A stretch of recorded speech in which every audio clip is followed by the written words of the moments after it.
Malapit na nga ang pasukan, so madami na namang nauuso ngayon. Tulad na nga lang itong nakita kong subject sticker na nauuso na naman ngayon na meron yung picture ng mga anak natin. So dual purpose na nga siya, meron na yung mga subject, meron na yung mukha ng anak natin, meron na din yung mga pangalan nila. Ang gagaling talaga ng Pilipino, daming nadidiskubre.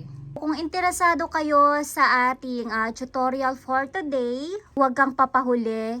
Tuloy mo lang panoorin itong ating video at check na masusundan mo din kung paano nga gumawa ng ganito. So, syempre, maganda muna tayo ng picture ng anak natin na ilalagay natin. Tapos guys, pumunta lang po tayo sa Play Store at isearch lang po si ChatGPT at kung wala pa sa inyo, ayan, install nyo lang po si ChatGPT. Kung meron naman na po sa inyo, open nyo lang siya.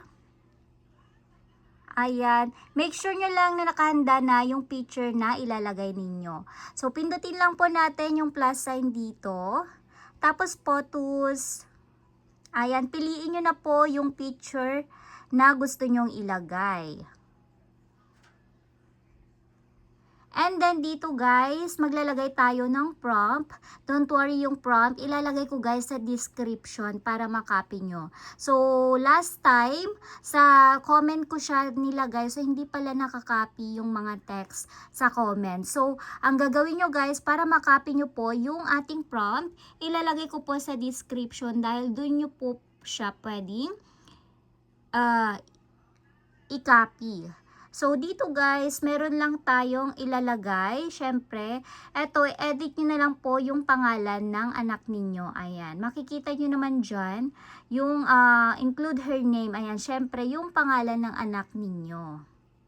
And guys, pagkatapos nyo po yan na ilagay yung prompt, i-paste, pindutin lang po yung arrow, and then hintayin na po natin yung result. So, ayan, creating image. So, hintayin lang po natin yan. At ipopost ko muna ito ha para hindi tayo matagal or hindi matagal itong ating video. And tada! Ito na po yung ating subject sticker. So, pwede nyo din pong i-edit kung ano yung mga subject ng anak nyo dito.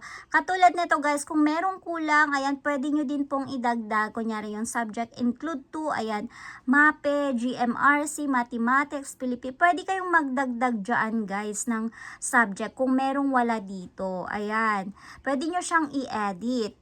And eto, ready for printing na din ito. Ayan, isi-save nyo lang po siya. Pindutin nyo lang pong ganyan. Tapos yung arrow down sa taas, pindutin nyo lang po yan para mag-save. Ayan, tapos pwede na kayong pumunta sa mga printing shop. Ayan, para ma-print sa sticker paper. Pwede din kayong bumili sa mga store, bookstore ng mga sticker paper, meron po tayong nabibili. Ayan, mura lang po yun.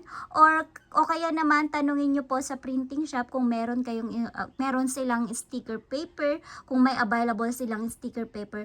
Tapos, ipa-print nyo lang po ito. And then yan, meron na silang subject sticker na meron kasamang mukha ng anak ninyo. Tapos, yung pangalan nila. Ayan, di ba ang cute? Ang galing lang ng mga nagpauso ng mga ganito, magkakaroon ka talaga ng magandang idea. Ayan o, di ba ang cute guys? So, ilalagay ko guys ha sa description. Inuulit ko sa description nyo po, ika-copy yung prompt natin para makopy nyo po yan. Inuulit ko, pwede nyo po siyang i-edit guys ha. Pwede nyo po siyang i-edit.